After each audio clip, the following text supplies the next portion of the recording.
Hello, and welcome to today's International Football News Bulletin. We're here to bring you the latest and most accurate updates from the world's top football pitches. From thrilling matches and stunning goals to buzzing transfer news and fresh developments from major tournaments.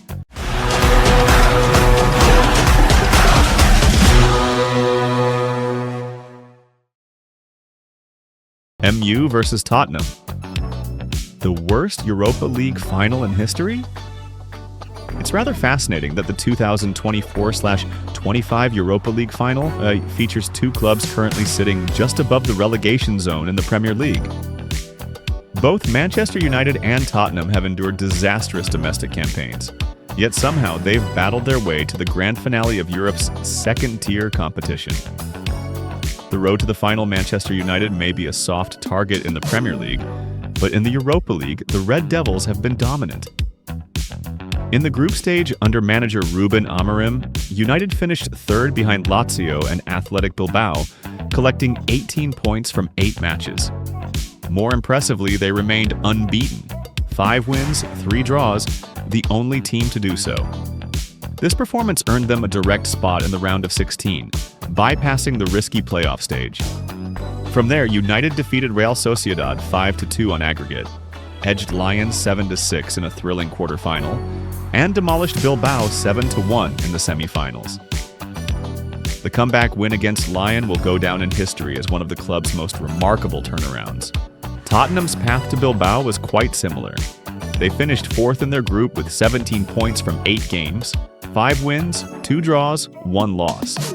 In the knockout stages, Ong Postecoglou's men edged past AZ Alkmaar 3-2, Frankfurt 2-1, and Bodo Glimt 5-1 to secure a spot in the final. Head-to-head history. As two well-acquainted Premier League foes, Manchester United and Tottenham have clashed 204 times in history.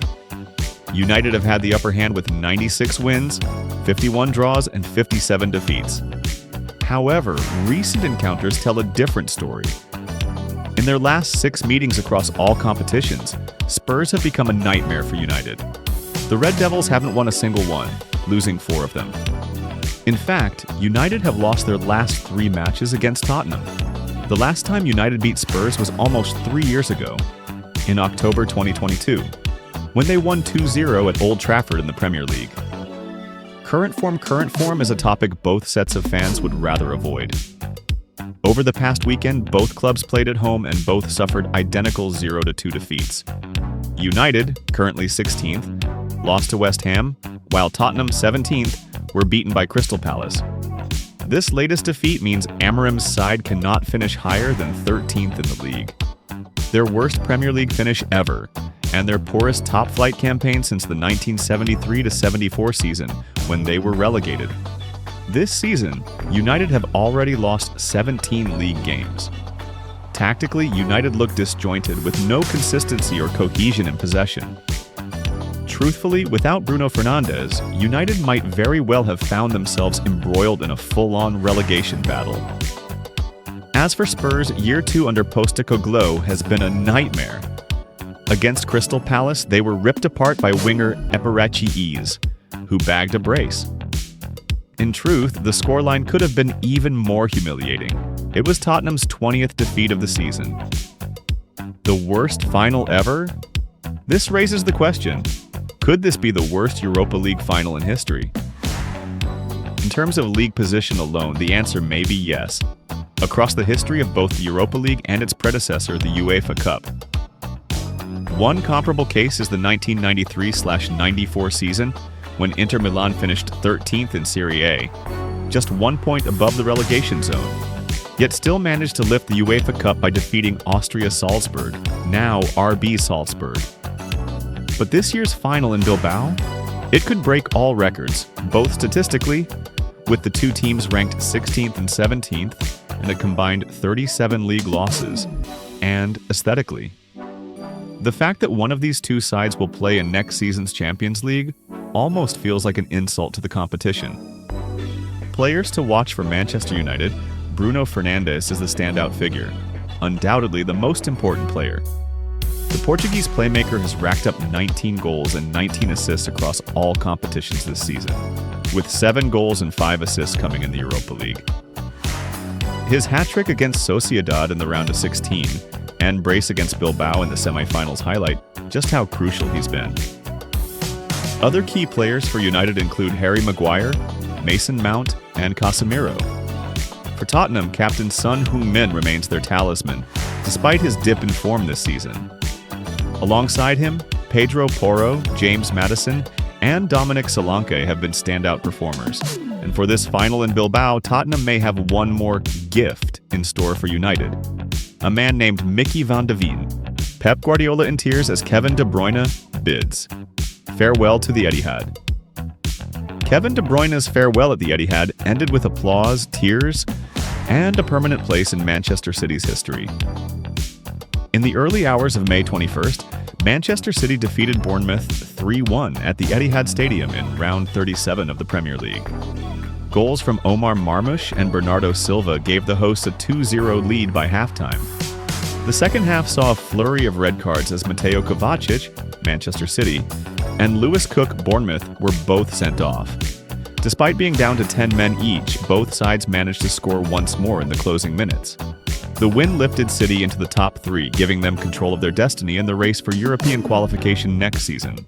Just moments after Kevin De Bruyne's final home match concluded, Manchester City officially announced that the Belgian midfielder would become the club's newest legend to be immortalized with a statue at the Etihad.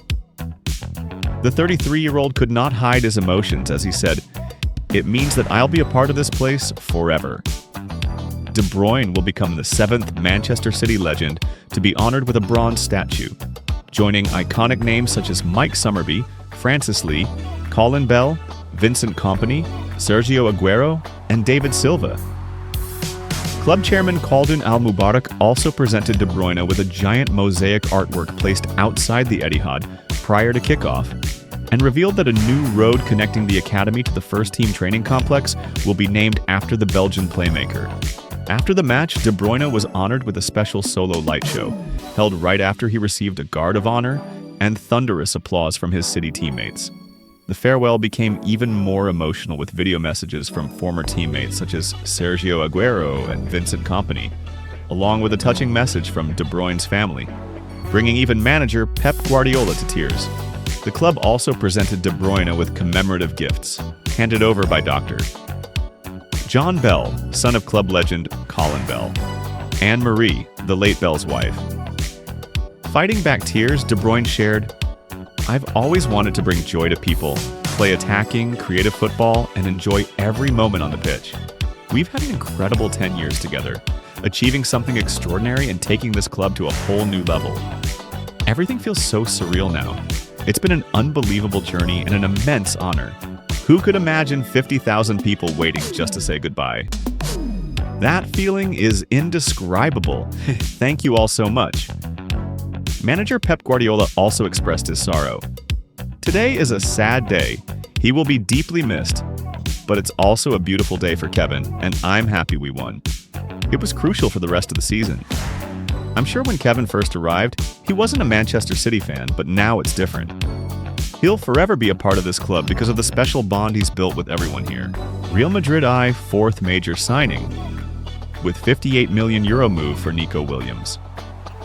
Real Madrid are reportedly prepared to launch a move for Nico Williams as they look to strengthen their attacking line ahead of the new season. The summer transfer window is beginning to heat up. One of the names drawing significant attention is Athletic Bilbao winger Nico Williams. The Spanish international, who played a pivotal role in Spain's Euro 2024 triumph, had long been on the radar of Barcelona. However, recent developments suggest that the Catalan giants are pulling out of the race for the talented winger. Barcelona president Joan Laporta recently denied rumors linking the club with the summer pursuit of Nico Williams, effectively opening the door for arch-rivals Real Madrid to make their move. According to Marca, Los Blancos are seriously considering signing the 21-year-old and could be willing to trigger his €58 million release clause. Real Madrid are reportedly impressed with Williams' technical ability, explosive pace, and dynamic attacking style. Qualities that could make him a key figure in the next generation of stars at the Santiago Bernabeu. Furthermore, blocking Barcelona from acquiring one of Spain's brightest prospects is believed to be an added incentive for Madrid to pursue the deal. So far, Real have already reached agreements with 3 high-profile signings: right-back Trent Alexander-Arnold, free transfer from Liverpool; young centre-back Dean Huijsen from Bournemouth for €50 million; and left-back Alvaro Carreras from Benfica for €50 million. Significant changes are expected at the Bernabeu this summer, especially with manager Carlo Ancelotti set to depart. With Rodrigo reportedly deciding to leave the club, Nico Williams has emerged as a promising option to bolster both the depth and quality of Madrid's attacking unit. Thank you for watching our football news coverage. We'll keep bringing you the latest, fastest, and most accurate updates on matches, transfers, and everything happening in the world of football. If you enjoyed this video, don't hesitate to give us a like and leave a comment. It really motivates us to create more content. We truly appreciate your continued support and look forward to having you with us in our future updates.